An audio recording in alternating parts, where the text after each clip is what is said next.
a recap on our education system. Now, let's take a look at some goal planning. I've put together a spreadsheet which each one of you, all you have to do is to send me an email if you want this, and I will send it to you. It's not going to be done for you, but most of it is. On this spreadsheet, you will see we've got the months of the year, starting from January all the way through to December, and then starting in January again. Then I put down the series. We meet second and fourth Mondays of the month, so we've got the 2 and the 4s in there each Monday, then the date. I've based the model on here, I based it on a member who tonight would be delivering their icebreaker. So what I did was, against today's date, I put down icebreaker.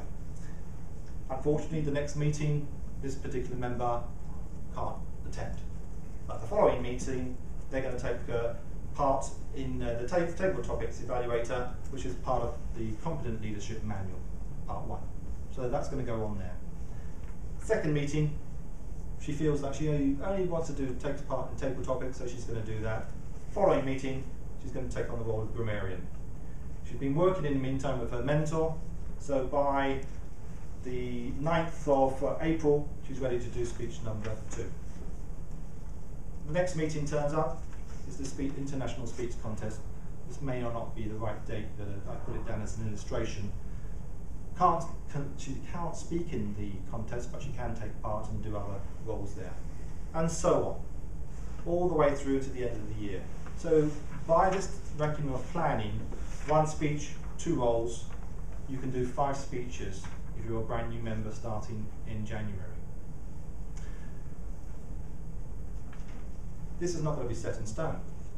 What I urge you to do is to take this, fill it in, and then go to your own calendar at work and see if it's realistic. Is it time specific? For example, yes, everything seems to be filled in, everything seems to be fine on there, but what about holidays? What about business trips? What I'm urging you to do is to get into your head that you can plan it like this, then add in the reality of what your circumstances are. But if you don't start to plan it, what tends to happen is we've had members who have taken 2 years to get to speech number 2. Mm-hmm. And they come, they attend the club, but they just don't get around to doing speech number 2 because they've never put it down on paper that that's something that they should do. They've got no way of knowing what should be coming up. It's, they just turn up. But by forcing yourself like this to write down what you would like to achieve, you've got a better chance of achieving it. I've always done this. I did it from the day I arrived at Toastmasters. First thing I did was I grabbed hold of the manual and I took a notebook and I wrote down 10 speech titles. And then I tried to plot them against each of the projects. Now they didn't all work, and I didn't manage to achieve all those speeches within the time, but nevertheless, it gave me a good road to run on. So I knew what I was going to do for speech 6 well in advance of doing it. And I stuck to that all the way through. And I've done it consistently through my career at Toastmasters.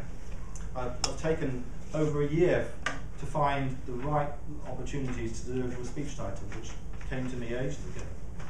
I couldn't find the right slot for it. But it's worth taking time to plan it through.